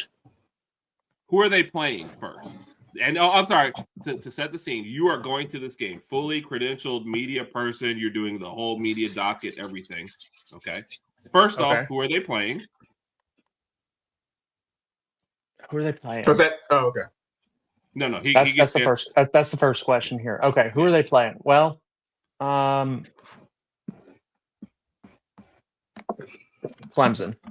I love a Clemson. I love a Clemson Bama game. Okay. Alabama. Those were a lot of fun. Clemson. Yep. Are you attending game day or big noon Saturday, whatever they call that over on Fox, or the SEC version of it too? Which one are you headlining? My real answer is I'm sleeping in because that's going to be a long night. That game don't kick off till 7:30. We got 4 hours after that. Yeah. God forbid they win. Now I got to go cover, press conferences and people celebrating and things like that. I'm sleeping in, but I'll say college game day. I really like it. I'm assuming, this is like 26 Alabama, 26 Clemson, Nick Saban's on the panel. Like, I'm going to game day. Right. Game day. Okay. Where are they playing? What college stadium? Are they playing at the Rose Bowl? Are they playing at somebody's? Like, wherever they ask you, Wyatt, where do you want this game to play? Alabama versus Clemson. You can pick Tuscaloosa if you want to, but where are they playing this game? Atlanta. Ooh, okay. I fell in love with that stadium in the SEC championship. I went and was credentialed, and I've fallen in love with that stadium. It is perfectly built for college football. There just happens to be an NFL team that plays in it, but college football is so much fun in that stadium. Yeah. Love it. So we're playing this in Atlanta, true neutral site, kind of Tuscaloosa, Clemson, like they both got to come and meet in the middle to get to Atlanta. So I like it. True neutral site. Okay. Something that nobody should care about, but we're still letting you choose. Who's doing your halftime show? Ooh. Good night, Extreme Chick. We appreciate you. Yeah, appreciate you. And thanks for stopping before Mike could actually still get home. So thank you. Halftime show. Yep. Oh, I know. We don't care if it appeals to everybody. We just wanted to appeal to you. So who is your to me show? I was about to say for me, Cardi B. Okay. She's not doing a lap dance. She's doing a halftime show. My bad. Everyone's my bad. What was I thinking? It's appealing to me. Yes, just you. We don't care. Look, people who argue about halftime shows are being distracted from bigger issues. Yeah. So we don't actually care about halftime shows. So all we care is Wyatt happy with this halftime show. Sabrina Carpenter. Okay. I'm with it. I like that. I like that. Her music slaps. I'm not going to lie. That's fine. I'm with it. Why? We just want to make you happy. All right. Final question. Okay. For this whole junction, for this whole thing, you have to have one person with you. Okay. They will do the whole press junket with you. They will sit with you at the 50-yard line for seats. Oh, I guess that's another question. Do you want 50-yard line seats or do you want to be in a press box? I've been in that Mercedes-Benz Stadium press box. No free publicity, obviously, but that place is nice. I'm probably gonna sit in that press box. Really good view. Open air as well, so you get the energy and the environment. You get the energy from the stadium, and so I'd love for it to be Randy. Don't get me wrong. Randy's my dog. Randy's my guy. But I take my dad. My dad. I have people to list you. Sorry. Okay. I've got a list for you, so it's gonna be a little tougher than that. Sorry. Love your dad though. If your dad's watching, love you, dog. But so the list of people that you have to choose to go through this whole day with you. Okay. Okay. Herb or Rodg? Herb or Rodg. All right.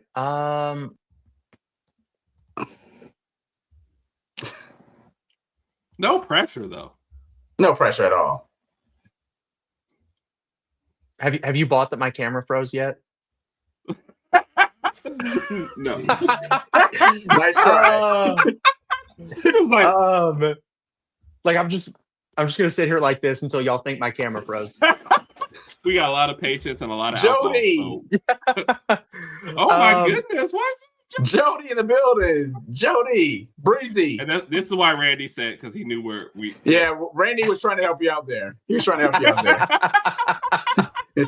I appreciate the effort. Carol, have a good night. We thank you for joining us. Love you. Yes. Have a good night. So Wyatt, what's the answer, Wyatt? Come on, man. What's it going to be? I took Herb's side earlier. I'll take Rodg with me to the Natty. Oh, yes. Wyatt, you are more than welcome to come on this show anytime you want to. We do not need I'm not here. one to over-exaggerate, but this might be the saddest moment of my life. Oh, my gosh. Yes. It's the Natty. We get multiple credentials here. All right, I'll just fill out another one. No, and you only got one. It's going me and Wyatt. Wyatt and I are going to the Natty. Herb staying there and watching it on his couch. I'm not watching it. Forget it. I got to watch Rodg out there, so no. He and I are gonna intentionally try and find a camera just so we can say, "Hey, Herb." Yes. You're not even gonna watch the game. Hey, Herb. Hey, Herb. Hey, Herb. What's the score? Oh, hey, Herb. So Wyatt, we keep score on this. How many times people have picked Rodg and how many times they pick Herb? Okay. Right now, Rodg is ahead, 87-15. It's just sad. So Wyatt, this number fluctuates every time he says this lie. It's absolutely ridiculous. Roll Tide to Herb. So Wyatt, this is a random question, just really, really random. Which stadium would you love to watch a college football game at that you've never been to? And it doesn't have to be Alabama football, just random stadium. Which stadium would you love to go to? Ooh, that's a good one. I've got like a bucket list of stadiums that I want to go to. And obviously, you know, like the Shoe, the Big House, they're on there, and we'll get the Shoe in a couple of seasons when Alabama goes to Ohio State. Well, timeout. Is that still happening? How can I say this that I won't get in trouble? I think you have already, so we're good. We're good. As of right now, the answer is yes. Okay. I bring that up because should they play that game? Say that again. Should they play that game? I think it's good for college football. In terms of, is it good for Alabama though? No. I don't think it's good for Alabama. I think it's good for college football because you get the marquee regular season matchups, and that's what, as a college football fan, that's what I want to see. I couldn't give a rat's behind Alabama playing Marshall. Yeah, it's great, wonderful. Right. Seniors get to play that have never played. I care about Texas, Ohio State, Alabama, Ohio State, Alabama, Michigan, and I want those games on college campuses. Yep. Screw these neutral sites. I want these on college campuses. But my stadium would be Autzen Stadium, Oregon. I've heard that is a really fun place and a really, really rowdy environment to go watch a game. The Shoe would be another one that I would really like, but obviously, again, like we're gonna get that one. Big House would be one that'd be a lot of fun, but I've heard Autzen is a lot of fun. That would be pretty cool. Very, very loud. Yeah. Like I've heard it put on like the decibel tier of like Neyland Stadium and Death Valley there. So I'm gonna go check it out. So Herb, we'll announce Herb. If we play at Ohio State, are Herb and Rodg attending this game? Oh gosh, here we go. Why the reason we bring this up is because Herb and I have a curse. The last 2 road games we went to were Tallahassee to start the 2025 season, and then Norman 2024 season. Obviously, we lost both of those games. They stormed the field, so we have to break the curse as far as road games. Yeah, I also was at the Oklahoma game that we lost at home too. So our fan base has banned us from games. Yeah. Look, so legitimately, my first season on the beat was 2024. I attended every road game but one, Wisconsin. So for the entire first half of the year, I was called a curse because we lost to Vanderbilt, we lost to Tennessee. I told people I was going to Death Valley, and they were like, "No, you're not allowed to go." Right. I went to Norman. I went to Tampa. Literally, I was 1 in like 4 in road games. Yeah. And so I'm with you, Wyatt. I played it up a little bit. I was like, hey, like Bama's going to go to Tallahassee. Florida State's dog water. Like, I'm going to go to the game. Yeah, I got to cover the game. So I'm going to Tallahassee. Walked out of week 1, 1-5 in road games. And legit. You're making me feel a little better. Had to fight fans on the air, basically, to let me go to the next road game. Yeah. So Kat is usually our personal protector, and she lets us know if it's safe to go. We had to do our Saturday night show from the hotel looking sad. It was so sad because we did not want to go anywhere. We had plans. We said after we win the game, we'll go out, have a few drinks, whatever, talk to some opposing fans, and just whatever, have a good time. After we lost, we were like, dude, let's just go back to the room and drink. We'll have a bottle. We're done. I don't want to go anywhere. Yeah. No. So I had to fight. What up, Brinsky? Shout out to Brinsky. I had to fight fans to let me go to Athens, Georgia, for the Bama Georgia game this past season. They swore up and down that. Do we go to Georgia State? No. We have been looking for a game. I thought we hosted Georgia State. Yeah, I can't imagine going to Georgia State. We need a road game. So Herb and Rodg are going to Columbus. We are going to the Ohio State game. I was better this year with road trips outside of Tallahassee. We didn't lose on the road until I went to Atlanta and then California, and that wasn't my fault. No, that was definitely not. That was Herb, we're going to Columbus. Yeah, we're going to Columbus. We'll make it to go. We have gone great. Alabama wins tonight, 96-84. Thank you for Wyatt for taking time. Wyatt, we appreciate you. Wyatt, tell everybody where we need to go check. And I always mess this up. I hate to say it on it because I always in my head say 109 instead of, I don't know why I don't do 100.9. 100.9. And I'm not going to point to anybody, but somebody else did the same thing. So I feel like it's not just me. But Wyatt, tell us everybody where you can find you and what. I like how he brings me on camera just to do that. I'm not pointing any elbows. Just to throw shade. I'm not patting anybody on the shoulder. He had taken the camera off. The camera is sitting on the Powerade bottle you just saw him drinking from. I'm drunk. So he had taken it off so he could take a drink and everything. He's like, oh, wait, I've got to get Mike back on camera so I can blame him for something. I'm drunk. It's not my fault. Oh, that's awesome. But you can follow me on X, formerly known as Twitter. The handle's right there at @FultonW_. And then I host the Deep South College Football Show on Tide 100.9. 100.9. 1 to 2 o'clock every day here in Tuscaloosa. If you're in Tuscaloosa and you want Alabama sports, college football content, turn that radio to 100.9. We've got you covered from 6 a.m. to 6 p.m. every single day, or every single weekday there. And then the Deep South College Football Show, you can get it on Spotify, Apple, the Jeff Bezos little device that if I say the name, it's going to cut on right now. Anywhere you get your podcasts, the Deep South College Football Show. Awesome, man. Wyatt, we appreciate you, man. We really do appreciate you. Yes, sir. I appreciate you guys. This has been a ton of fun. I've really enjoyed this. Well, we appreciate you saying that. And again, whenever you want to come back, man, let us know. It's a family atmosphere. We're here. We're not going anywhere. So, absolutely. Whenever y'all will have me, I'll be there. Awesome. Yes, for us, Wednesday, regular show, we'll probably preview the SEC tournament and then talk a little bit about Alabama and their practices. And then Saturday night, we will be back here. Hopefully, the Tide is still going into the championship game, so we'll have 2 games to recap at that point. Otherwise, we'll have a very sad show Saturday night, but we'll have drinks either way. Real quick, you mentioned practices. We'll hear from DeBoer on Tuesday. Okay. So we will hear from with you just to see, and we've been retweeting and following all your stuff. Always good stuff from you, Wyatt. We definitely appreciate it. So these are 3 things that I can share this week here. Obviously, practice starts tomorrow. Tuesday, we'll hear from Coach DeBoer. Okay. Thursday, we'll hear from Coach Grubb and some offensive players. Friday, we'll hear from Coach Womack and defensive players. Nice. Okay. So we'll have plenty to talk about Saturday by the time we get on here. Oh, yeah. A lot of information. Thank you, Wyatt. I just need everybody to stay healthy for spring practice, man. Just stay healthy. Man, last year, yes, the practices were worse than the games. Yeah. You lose 1 person in the game and 4 people in practice.